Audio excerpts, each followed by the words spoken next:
What is up, guys? Today I'm taking a look at another Lego Marvel 2025 set. This one is for Spider-Man. This is the Spider-Man Mech versus Anti-Venom set with 107 pieces and 2 minifigures. One of them is exclusive, which is probably the reason you want to be buying this set. But other than that, it's pretty much just another Spider-Man mech, which you have seen quite a few times already in the past 5 years. So yeah, let's go ahead and take a look at those figures first, though. This is probably the reason you should be buying this set, which is for the Anti-Venom minifigure. I mean, it's a pretty cheap set, and it comes with a pretty good-looking figure for Anti-Venom, which has a really nice colored design with the black and white.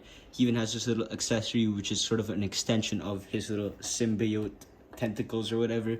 The rest of the figure is still pretty good, even without leg printing, and you can see how he looks on the back, which still carries that nice little black spider design, and honestly great look. And here we have Spider-Man, the same figure we've been getting for the past like 4 years at this point. This has been the same figure since 2021, which still doesn't have dual molded legs.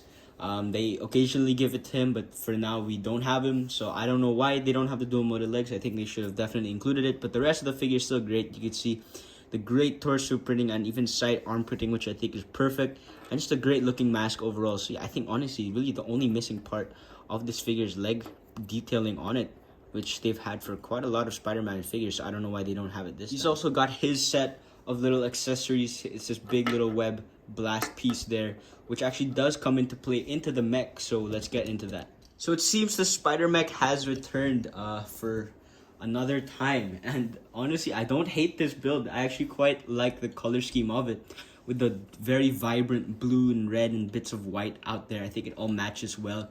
It doesn't look as, honestly I think it's better than the Iron Man mech, which I have back here. I think I don't know, I think it just looks a little bit better. It doesn't look as blocky and bony as the Iron Man mech does.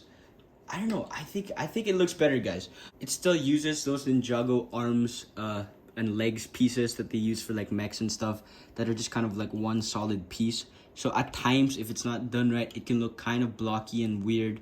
But I think here they did it pretty well. They managed to tile it off and actually make it look like a pretty decent looking build, in my opinion. You could see how they did the legs there, where it's kind of tiled off a little bit. The way they did the feet, which are pretty okay. They're a lot thinner though, so it could be a little bit harder to stand them, but it's not that big of a problem. I like the way they did the hips too. Those are tiled off pretty well. Even the back is done pretty decently as well. And then there's of course the articulation, where they can go all the way around because of the new piece that they've done, a relatively new piece that they've done for this. So it's a specialized piece, the one whole piece that just connects to the rest of the build, where you can have your minifigure sitting down, and you can also clip up this little chest piece, which you can bring that up. It actually has a printed piece there, which is really good because Lego stickers are pretty bad, and I don't know, it just meshes well, so much better, and looks a lot cleaner as well, just better quality in general. And it makes the mech look a lot more whole, and I don't know, I really like the way they did it. You can see how they have the arms here as well, which are tiled off pretty well, and on the left arm, pretty much the same build, but there is a little bit of an extra little part here, which is where you can actually attach the little accessory from earlier.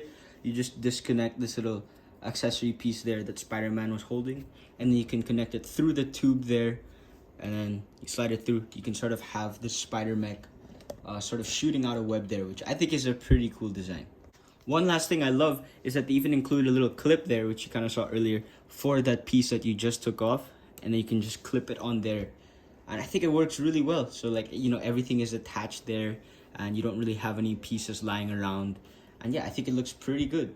That's kind of all I have to say for the Spider-Man mech, which I think, once again, very repetitive, and would be cooler if Lego used this slot for more cooler comic book sets that's not just about Spider-Man, but at least you get a cool figure, a decent enough build that actually has a nice color scheme on it, and it is playable, and I think little kids will like it.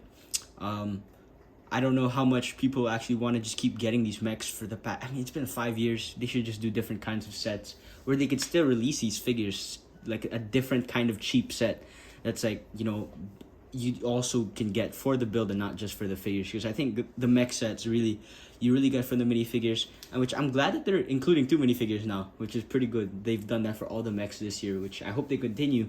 But at the same time, it would be better if they just included like a different kind of cheap set, than just a gimmicky mech that, I don't know, kind of gets tired pretty early on. But that's kind of all I have to say.